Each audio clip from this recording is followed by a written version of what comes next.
Mary Harris Jones, also widely known as Mother Jones, was the most prominent female labor activist of the 19th century. Mary Harris Jones was called the greatest woman agitator of our times and was once labeled the most dangerous woman in America. Mother Jones left an indelible mark on the American labor movement for generations to come. Mary Harris was born in 1837 in Cork, Ireland. She came from a long line of agitators. Her father's father was hanged by the British for his work as an Irish freedom fighter. Her family endured the Great Famine before emigrating to Canada when she was 10, where they faced discrimination for both their immigrant status and Catholic faith. Growing up in Toronto, Mary Harris learned the skills of dressmaking and went on to attend the Toronto Normal School, where she trained to be a teacher. She left Toronto at the age of 23 to teach at a convent in Monroe, Michigan, before moving on to Chicago to work briefly as a seamstress. Harris finally settled in Memphis, Tennessee, where she married George E. Jones, a skilled foundry worker and member of the International Iron Molders Union. Mary learned a great deal about unions and the psychology of working men from George, which she would later incorporate into her future work with women. In 1867, a yellow fever epidemic struck Memphis, taking the lives of Mary Jones's husband and 4 young children, all under the age of 5. Jones watched as the rich and well-to-do fled the city, and working men like her husband died from the epidemic. Mary Jones would go on to dress in black for the rest of her life. Mary Jones moved back to Chicago to resume her work as a dressmaker for upper-class families. It was here that she observed the blatant social and economic inequities that existed between the wealthy and the working class. In 1871, Jones tragically lost her tiny little shop in the Great Chicago Fire. The Chicago Fire marked a turning point in Mary Jones's life as she gravitated to the Knights of Labor. Their ideals and sense of fraternity aligned with what she had learned from her late husband. During the years that Mary Jones spent with the Knights of Labor, their numbers swelled to over 1 million, becoming the largest labor organization in the country. Many of the strikes and protests organized by the Knights of Labor would end in violence, culminating in their ultimate demise as an organization. After the Knights of Labor ceased to exist, Mary became involved with the United Mine Workers, organizing numerous strikes and protests. Jones argued that the miners should be able to direct their economic destiny and that the public should own natural resources like coal, not corporations.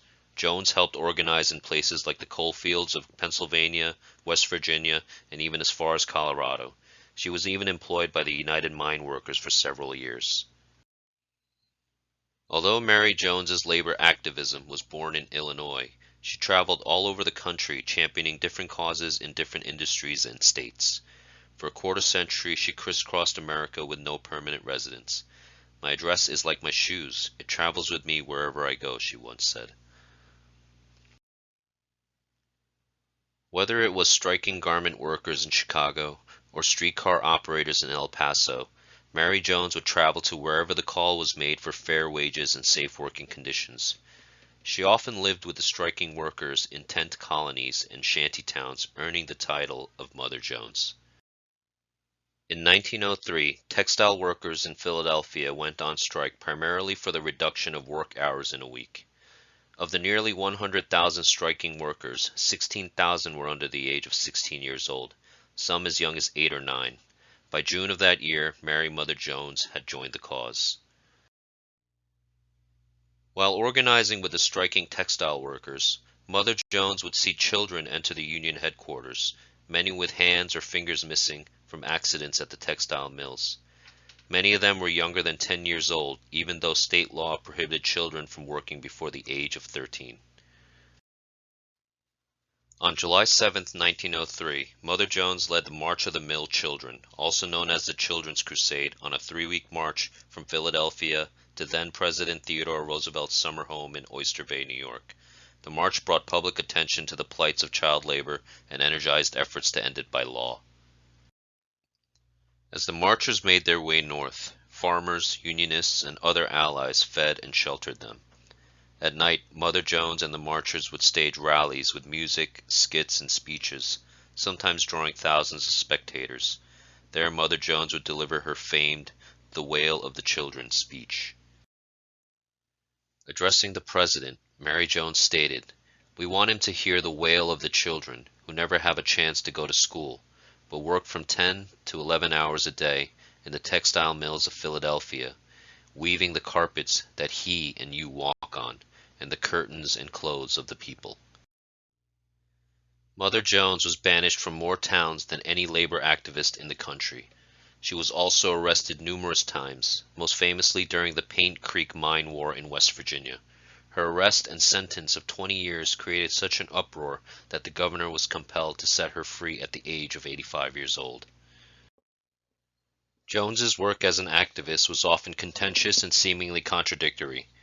Jones would often clash with union leaders and representatives. She would organize workers' wives into mop and broom brigades, but opposed giving women the right to vote, stating that it was a diversion from the real problem of worker exploitation. In her later years, Mother Jones released a book of her experiences as a labor activist titled The Autobiography of Mother Jones. Jones would continue her work as a union organizer until her death on November 30th, 1930. She was laid to rest at the Union Miners Cemetery, located in the coal fields of southern Illinois. Mary Mother Jones was a revolutionary activist representing workers from all walks of life, in particular child workers. While federal laws against child labor would not come for decades, it was Mary Harris Jones who brought the issue to the forefront of the American consciousness through her tireless work as an activist and organizer.